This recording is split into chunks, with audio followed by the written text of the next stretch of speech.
Hello again, everyone. Thanks for joining us for another round of Scottish Gin. And today we are sticking to the Edinburgh region, hot off the heels of talking to Marcus Pickering at Pickering's Gin. And Dave from Edinburgh Gin before that. We're actually Midlothian officially, well, in virtually that is. And we're talking to Hamish, who is the founder of the Old Curiosity Distillery in the Secret Herb Garden, just on the outskirts of Edinburgh there. Which is an amazing place to visit, isn't it? It's a real hidden gem, I guess you could call it. Absolutely. So looking forward to catching up with him and seeing what those guys have been up to. So Hamish, are you there? I am indeed. Hi there. Hi, thanks for joining us today. A pleasure. Thank you for asking me. No, not at all. No, happy to have you. And yeah, we would have liked to have come and seen you face to face over the last few months, but for obvious reasons that's not happened. So this is the next best thing. So yeah, but no, I guess just to start off, for those that maybe don't know about yourself, can you tell us a bit more about your own background? Yeah, absolutely. I mean, I used to be in the drinks trade going back right at the very beginning, actually going further back. My old man used to be production director of the old DCL, Diageo, Guinness. He pushed through the definition of Scotch whisky. So I spent my whole early careers working in bottling plants to grain distilleries, malt distilleries. My father and I ended up establishing something called In Variety Vaults, which was we produced whiskey, blended whiskey, but also wine. So I've been in the drinks trade really all my life, been involved with it, but my real passion has always been the plants. And when I was doing wine, it was always to do with the grapes and the growing. And about, well, it's 11 years now, I went for a complete change. I left the drinks trade. I sold it to what was then William Morton's, so it's now In Variety Morton's. And I went to the Botanics, trained at Botanics for 2 years to become a qualified herbologist. And I traveled and worked with, I suppose the best way you can tell, in North America with a native, I suppose we call them, it's hard to say. And in South Africa with, I suppose, a witch doctor, and really to sit at the feet of somebody who's really truly connected to nature. It's not a soft journey. It's one that, you need to get rid of your ego, no pens, no paper. It's about forming a relationship with nature. And that really changed everything about how I look at plants, how I look at working with them. And I had no idea where my journey was going to go. I just knew that I wanted to spend the rest of my life with plants, specifically herbs, medicinal plants. And we were renting a flat in Edinburgh at that time, and I found a derelict plot of land just on the outside of Edinburgh. I was actually looking at a cottage that wasn't right, but I saw this large glass house, size of a football pitch, completely trashed, and walked up to it, stood at the doorway, and had a night's vision, or my dream of that night, and there it is, completed with the vines, the grapes, the peaches, the whole thing. And I thought, right, guys, I hear you, I get it. 9 months later on, we get the keys to this 7.5-acre derelict plot. And I remember I know you know this story, but I remember telling my wife then that there's good news and bad news. Good news is we found somewhere to live. Bad news, there's no house. So we lived in a static caravan for the first 3 years while we transported, I suppose, or changed the garden to the Secret Herb Garden, where my wife was always passionate about vintage furniture and a cafe, me the plants. So we had a herb nursery and a vintage cafe, vintage furniture, etc. And we went live and opened in May 2014, and grew the business. So you must be wondering why I'm here talking about gin. Well, that's the next question. Yeah, how did the distillery come to be? Well, obviously, as a herbalist and things, I play with plants all the time. I'm always experimenting. I'm always learning from them. By the way, if you can hear, I don't know if you heard that. That's my owl. She lives just very quickly. We then did build a house, by the way, on site, and I'm in it now. And this is my little office, which I share with my best friend, who's called Rue, which is a beautiful plant. And she's an eagle owl. She's busy gnawing at the corner cabinet cupboard at the moment. So hopefully that doesn't come over. Anyway, where was I?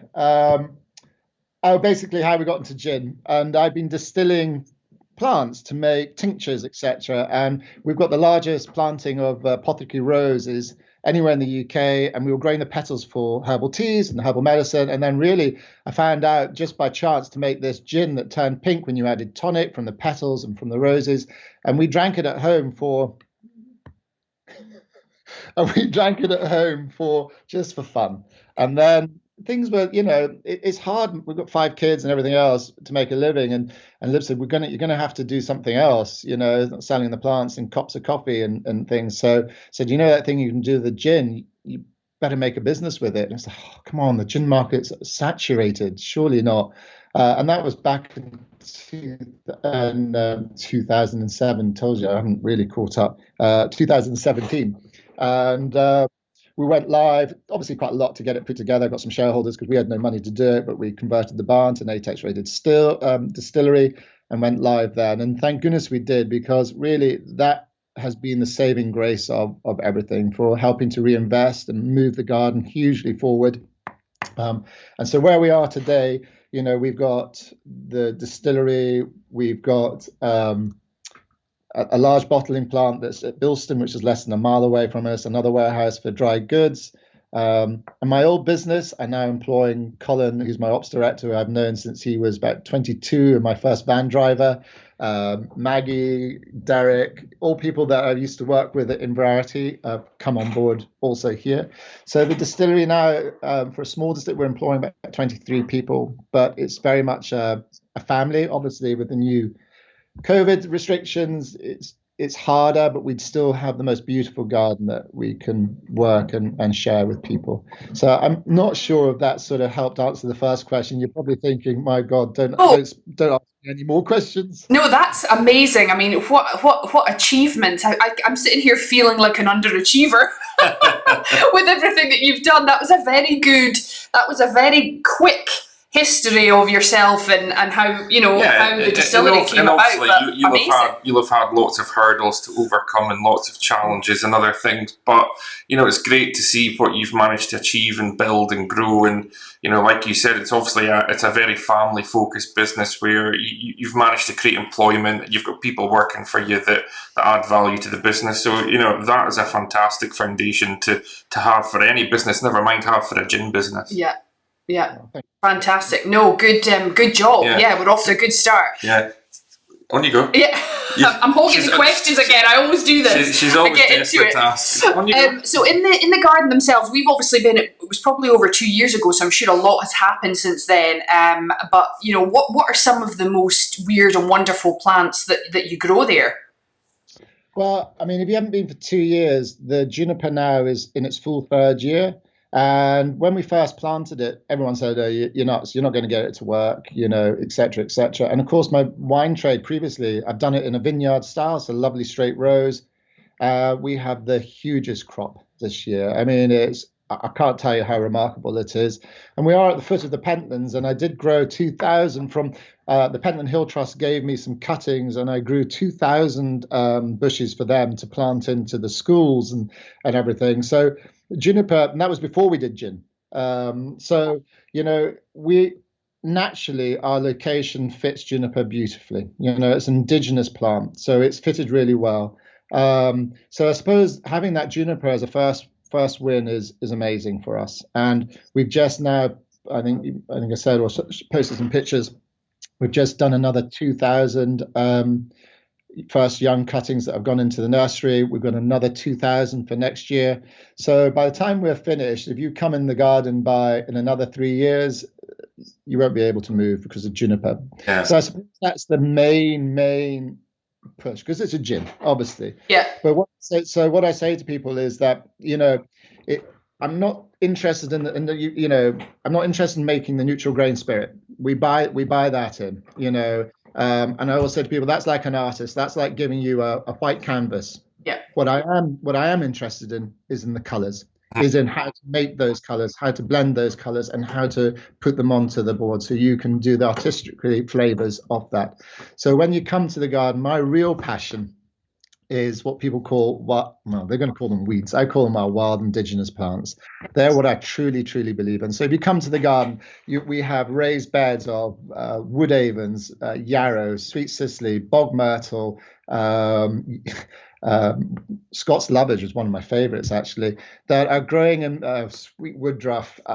Abundance of wild plants that most people would want to poison, pull up, and destroy. So my real passion is to communicate our Scottish indigenous plants, but not by going out and foraging them from the wild, but growing the wild plants here in a surrounding that is purely for the benefit of nature and obviously for the benefit of our livelihoods. Yeah.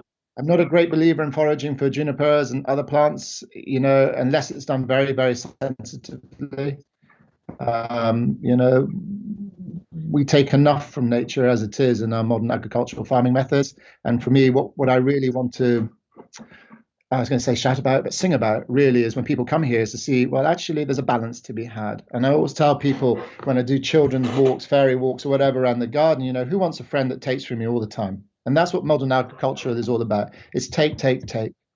What they put back is false. It's not true to the earth.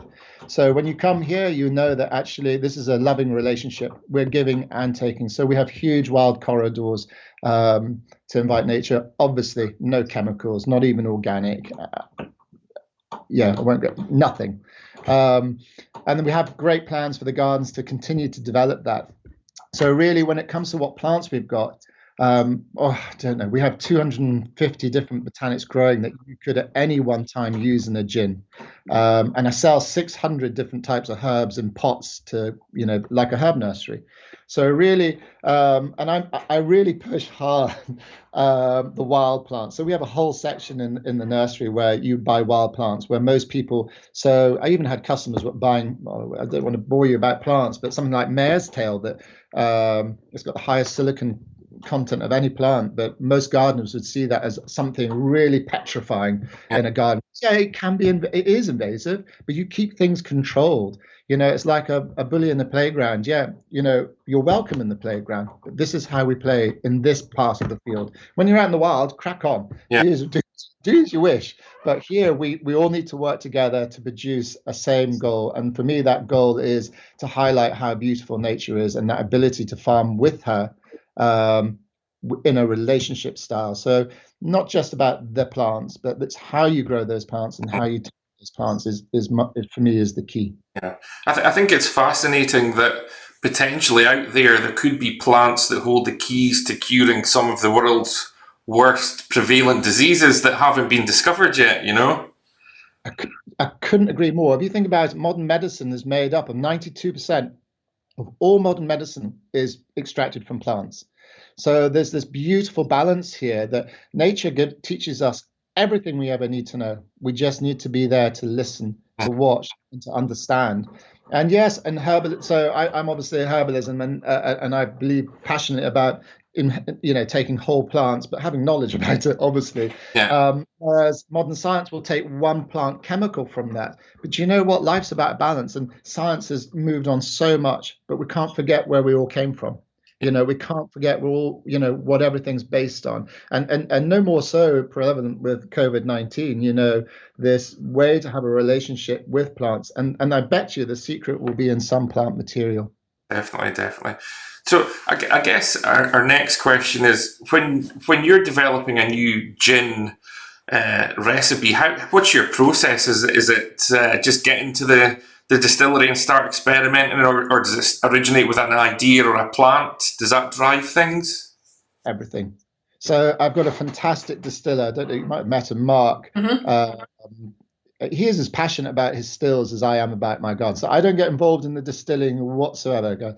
I'm only a plants person, but I will give him the plants to play with and experiment. When it comes to creating something, I mean, for example, we do a great example would be like Fortnum Mason's Honey and Violet gin. But they've got a roof garden, and he took me up to the roof garden, and immediately, obviously, honey is a big. We don't use any sugars, colorings, flavorings. I mean, that's another thing I'm adamant about in the gin. But when I was up there, and it was spring, there were all these violets there, and I said, we grow those in abundance. And they have this color to them that is so beautiful. So, and honey. So it's a no-brainer. I'll see a plant and I'll think, well, that's the one to use. Yeah. So, we've just done a whole load with Montpellier with each, well, I'm not sure if I meant to say, but each bar will have a different gin and they've all come out to choose the plants that go into it. It's pretty random stuff, some of it, but it's there to experiment. I always say limitless imagination, limitless possibilities, and nature gives you that limitless imagination. And I think imagination is the key to working with plants, to working with nature. So I'm not a fan of pen and paper or lists or rules. I'm a flat fan of letting. I'm not wearing sandals at the moment. I'm wearing my slippers though. I'm in the house. I'm a great believer in letting the plants speak. It comes without forcing it. So anything that we've created and all of the gins that we've ever created have come from the plants, what we're growing and what we think might work. And we've been asked to do liqueurs and things like that, and I'm just not happy to do it. I don't grow sugar, so why would I use it? I don't use I don't artificially heat any of my plants. If they don't grow with me naturally, then why would I want to force them into being with me? Yeah. Well, it's a brilliant philosophy and amazing that you can do it right through, from literally planting the seeds from seeds and germination right through to nurturing the plants into the gin or cultivating them to grow more, I guess. Yeah. It's that full process. Absolutely. No, it's brilliant and very rare, very rare. But so can you tell us a bit about your gin subscription service? Because I've seen bits, but I don't know an awful lot about it. Right. Well, I mean, that's run by my daughter, who was the first person. I mean, she was, I don't know, 17 or 18, I can't remember. But obviously, when we started, she said, well, Dad, I could do your social media. I said, oh, right, now, don't worry about it. And I said, well, if you are interested, I'm being completely open here. I said, if you are interested, give me a business plan. I mean, she was quite wild at 17. And like we all are, and she gave me a business plan. I thought, wow, that's brilliant, actually. I said, work for a week for free and we'll see. And she did, and she nailed it. So all of that side of the business is run by her. Yeah. And that Gin Club subscription, I think, has huge potential moving forward. We've got a lot of work to do with our e-commerce piece and build that. And I think, again, COVID has proven just how important that is. But that gin subscription that we do is a monthly subscription. You get a 20 cl bottle, you get a plant, a dried, I call it not a dressing, I've forgotten what you call it. Yeah. Garnish, that's it. Garnish bottle, and a completely random gin that we are making up from the plants from the garden. And it's really our platform to experiment. We've had some amazing stuff from there. And there are no limitations with that. So you get this completely unique bottle that is only for the Gin Club, delivered to your door. And to get you involved, there's there's a Gin Club. I don't subscribe to any social media, but there's a Gin Club Facebook or something that you'd be part of, tasting notes and all of that, and we do videos specifically for the Gin Club, etc. Cool. So the scope of what we could do with that Gin Club for me really excites me, because not only are we making gin, I know this sounds, but we make our own herbal teas, we make our own properties with Pico tea, we make our herbal soaps, we do our own hunt, again, no chemicals. It's a bigger picture. Yes, we've got a gin that we want to create a brand around the Secret Garden, but actually it's not just that. It's really creating a brand about the bigger picture, about well, look, we're growing these plants. Yeah, we can do gin. So on our website, you've got well-being products, and a gift hamper that you could. So I just feel that the scope is there, and it's a great opportunity now to really try and work and capitalize on that. And that gin subscription club is just one of those ways that we can do special invites when the time comes to. It was definitely one of the things we took away from us when we visited the distillery and the gardens, was the fact that it's not just a business. You're not running everyone runs a business to make a bit of money and pay the bills and all the rest of it, but there was a massive educational aspect to the tour that you took us on, showing us around the distillery, describing some of the plants and the properties and what they do. And I think it's a fantastic thing to have as part of a business. We are here to try and keep a livelihood and keep people in jobs, but also educate and inspire as well, you know. Mhm. Totally. If it can do that, I'll be happy. Yeah. Really happy. Yeah. You know, I think what I love is when I have sommeliers coming around who are so interested in the plants that you can just see their eyes go, wow. Yeah. You know, use this? Can I use that? Or I say sommeliers, that's the right, you know, bartenders, mixologists, that's the word. You know, they get so thoroughly excited when they see the botanics growing and what you can use them with. Totally. And you get a message to them, you know, an important message to them about a relationship with nature. Yeah, especially I guess as you guys are on the outskirts of Edinburgh as well. So 5 minutes in the car and you're literally at the bottom of the Pentland Hills in your secret herb garden. You know. I always say, you know, we're not in the country and we're not in town. Yeah. I love us in this sort of, I was say no man's land, but it's somewhere in the middle between the two, and that's where the magic happens. Is you know, drifting between two worlds, and we're there. We can still hear the sirens on the bypass, but then you can still hear other owls in the garden, and etc. Yeah. And obviously, Hamish, you guys have collaborated with other companies to help them create products and spirits. I think you also do your own non-alcoholic delight as well. So, can you tell us about what are some of the exciting projects that you've worked on with other companies? I suppose doing the non-alcoholic for M&S is huge. It's they use it as a premix. So I don't make the tonic at all. Nothing to do with that. I just make the distillate, the plant distillates, and send that to their bottlers, who then put it with tonic and bottle it, etc. But that's a hero product for them, and I'm very proud of that. I'm more especially proud of it. There's 6 botanics in there, and one of them's called yarrow. I could go on for ages about yarrow, how much I absolutely adore it. But it'll be on no plant data. I shouldn't probably say this, but it'll be on no plant database that you should be allowed to use yarrow flower. I mean, I know we've been using the herbal medicine for years, but the flavors of that are absolutely exquisite. It's not floral, but it is. It's not earthy, but it is. And it's somewhere betwixt, again, this sort of duality to it. And I've managed to get that into their blend. So that really excites me to know there's a little bit of wow that goes into a hero product at M&S. I really love all of the things that we've done with, I think for us, we have that flexibility. Yes, we'd love to create a brand, the Secret Garden Gin, and you know, I'd like to move to be called the Secret. Oops, sorry, I don't know. Is that me? Yeah. And I'd like to move to being called the Secret Garden Distillery. Everything needs to be coming from the garden. So that's part of our bigger journey that we need to do. And the collaborations, the co-branding ones have been very powerful for me. So our Christmas gin is co-branded. We do a specific one for Fortnum's. We do a specific one for Harrods, etc. So I'm very proud of all of those. Yeah. And it's a great way. I mean, Mark, our distiller, is non-stop of having to. I mean, I must be the most frustrating person. I know I drive everyone nuts because I never stick to one thing. So yeah, I love all of them.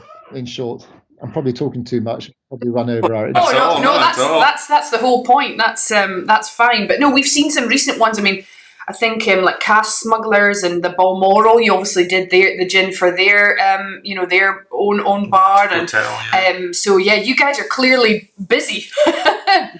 We've done a fantastic one for Chester Zoo as well, which I love. So they came to me and sent me a list of botanics, and I go through it and I said, well, actually, can you just tell me what botanics you're growing specifically for the animals? And then they sent me another list. I said, well, actually, the dandelion, chicory flower, banana leaf. Wow. I say, send me the banana leaf up because I don't grow that.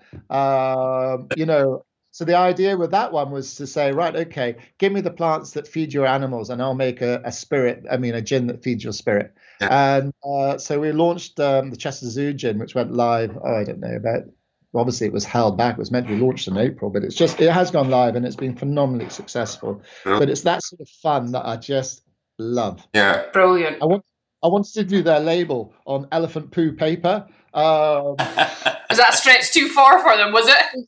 was just a stretch too far. I mean, our wild gin that we make is written on a grass label, so I just thought it'd be better. I mean, there is such a thing as elephant poo paper, but I think it was a stretch too Yeah. far. Yeah. Next time. Yeah. You might scratch and sniff. Okay, let's not do that. Okay, so I know we're kind of in an awkward time because well, with the dreaded COVID. But what experiences are offered at the gardens and distillery ordinarily? Gin garden tours are the number one. Yeah. Because we can offer something I know nobody else can. It's a mix from you're going around the plant. So if you're interested in gardening, if you're interested in well-being, if you're interested in how to garden, and you're interested in what goes into what you're drinking, then you actually see not jars of dried botanics. You actually go out and see the plants themselves. And for us, the central, most important thing isn't just the growing of them and how you harvest it, it's the drying room. The drying room is really the beating heart of everything, because you're in that drying room, you're doing this catalyst change, you're doing this alchemy. You're taking the living plant and you're drying it. And we have such beautiful drying conditions that we get pristine conditioned plants, and we then take them from the drying room into the gin lab, and you get to see all of that. Yeah. And I think really getting to see the actual reality of it is vital. We can also do herbal tea courses with gin and things and all of that. So there's a myriad of we used to run beekeeping courses and things. We've got a beekeeper we've got 40 beehives. And we used to run our own beekeeping courses. And again, we'll do that again. But the bee is, in our secret garden logo, is central to us. And it's not central to us because it was done by a marketing company and this is the messaging that you should do, blah, blah, blah. It's central to us because everything I do here in the garden is farmed with the bee in mind. We'll leave a third of the lavender for them. All the plants we use, the wildflowers, we do plant Phacelia specifically for them, is essential to everything. And I've not even forgotten what the question was, but I've sort of gone in a tangent. No, that's good. I mean, I know you guys have the cafe, and once upon a time you even did weddings and things at the so it has a lot of it's multi-purpose. The grounds for sure. Yeah, I mean, still do wed. I mean, the whole cafe, we actually subletted the cafe now in April, in February, what time to do it, to Restaurant Fjord, to Scott and Laura. So Scott is arguably one of the top 50 chefs in the UK. And his passion is about using local produce, no chemicals, the whole thing. So we have a full-time gardener, and we've converted half an acre to purely the Fjord kitchen garden. So we're trying to grow, and he's done a route to market, which has saved the day for them, doing ready meals, doing veg deliveries, and that was such a successful business. That's now a standalone business for those guys. So they're now running the whole of the catering side of the business. Brilliant. With the objective to really, really cement, not just the message for what we do with the gin, but to cement the message about what it is our food, what goes into our body. Yeah. So you can go and see the Fjord Kitchen Garden. Ewan, who's our gardener there, was brought up on Iona and spent his life doing the Iona Hotel kitchen and has come over to run it here. We don't have the seaweed, unfortunately, for that. But again, it's just another opportunity to really compound that belief system in making it so vital to see that change. Yeah, brilliant. Yeah. So I guess for our final question, Hamish, is what can we look forward to next from the distillery and you guys? Because I'm sure there's probably 1,000 different things being worked on in the background right now. Or going on in your head, I'm sure. Yes, it's hard to work out where to start. But what I'd love to do, and I'm going to do it because I used to do it, and I love Scotch whiskey as well. I'm going to do, and I used to blend. I used to make blended whiskey for everything from the Scottish Parliament to the Ritz, the Savoy. I did Holyrood Palace, the Wine Society, so I know it inside out. Wow. Blending is a skill, and it's like a skill like blending plants. And I love blended whiskey. I don't drink any malt whatsoever. I know that sounds insane, and neither did my father. Funny enough, it's an old way of being in the Scotch whiskey business. It's blends through and through, and so I'd love to do a secret garden blend. And currently, I'm working on that now. I'd love to. I'm working on quite a big piece at the moment to completely rebuild the distillery. We do need a bigger still, a visitor centre, a bigger drying room. Also done the most beautiful designs to expand the garden for another, as I said to you, we're going to be planting another 4,000 juniper bushes. Hang on, sorry, somebody's desperate, but they'll have to wait. And to really move the whole branding from Old Curiosity Distillery to Secret Garden Distillery and the Secret Garden Gin. That's it. And really, really work on all of that, because I truly believe more than ever that this is messaging that not just for, I mean, I've chased the buck before when I had Inverarity, and I thought that I don't. I live on site, 5 kids. I don't wish the yacht. I don't even know what else you would do. I have an owl. I can't go anywhere. I'm here full time. I can't even go to London, which is brilliant. And Zoom makes it so much easier, an excuse not to go. I just have a real desire to deliver this message. This message about nature, and everything that we do in the future now has to be that. So it just needs to be finely tuned. I think we've got the idea. We've got, the proof's in the pudding. We can deliver it and deliver those drinks. But really, what we now need is a longer vision, a vision of delivering that message. So fine dining with Fior in the future, to a cafe with food that's Providence, to the gins that, bigger plantations of the junipers, bigger story on the ground, and really be an example, not for gin as well, but an example for how to work with nature in a way that is sustainable and offers employment. We're on a 7.5 acre garden. Even if you take the cafe out, or if you include the cafe and staffing, you're over 50 people on a 7.5 acre piece of land. Yeah. So, it's possible. Yeah. And for me, it's to deliver that message through and through for the future, whether it be, however it would be, whether it be through a bar of soap or in a I can't, a herbal tea, whatever it is. So yeah, I think lots of things to focus on. And I said to you, my problem is being able to stay focused on one thing. I think maybe that's the thing. I never realized I had serious learning difficulties until I was about 40. I won't tell you that story, but I think that's the thing. I haven't got a mind to sit down, and I struggle with computers. I struggle with words, but I don't struggle with plants. Yeah. Well, it sounds like you found your purpose, and it's very inspiring for what it's worth. I mean, it's just I think it's really fantastic story. It's refreshing to hear about a business that's trying to create a legacy for the future as well. It's not just about what we're doing today and what we're doing tomorrow. It's about 5, 10, 15, 20 years from now. If we can bring people to come and visit, experience, taste, understand, discover, and inspire them to maybe go home and set up their own allotment, or go home and try and grow their own plants and understand them, it's fantastic. That would be a nail in the head. It's a shame our politicians can't think so far ahead to what's needed for survival for the future. Yeah. Well, you're on to a good thing. Keep it up. It is genuinely inspiring. So thank you very much for taking the time to chat with us, and I'm sure you've inspired our viewers there as well. So thank you very much, and we'll see you hopefully face to face, maybe in 2021. Fingers crossed. Yeah. Thanks, Hamish. Take care. Thanks again, Hamish. Bye-bye. All the best. Cheers.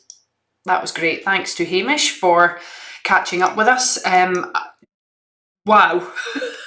He's it really is genuinely inspiring. I hope that we get a good viewings on that one, because it's just fantastic what they're doing there. And I mean, they've come on leaps and bounds clearly since we even went. Yeah. So and obviously Hamish and his family and his team, they are very passionate about what they do. I think you can see that with the chat we just had with them, that they do care about creating this business that gives something back as well. So I think it's a great example of what you can achieve. And it sounds like we've got lots to look forward to coming out of the gardens, and it's not just about the gins, it's about everything that they're doing there. So and their gins are fantastic as well. Let's not forget that. I mean, absolutely, lemon verbenas. It's one of our it's a fantastic standout gin. one.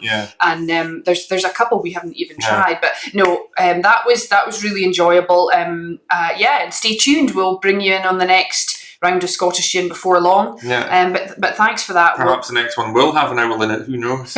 Yeah. We've had all sorts, but no, that was great, and obviously a big thanks to Hamish for taking the time to chat as well. But you all take care, and we'll talk to you soon. See ya. Bye.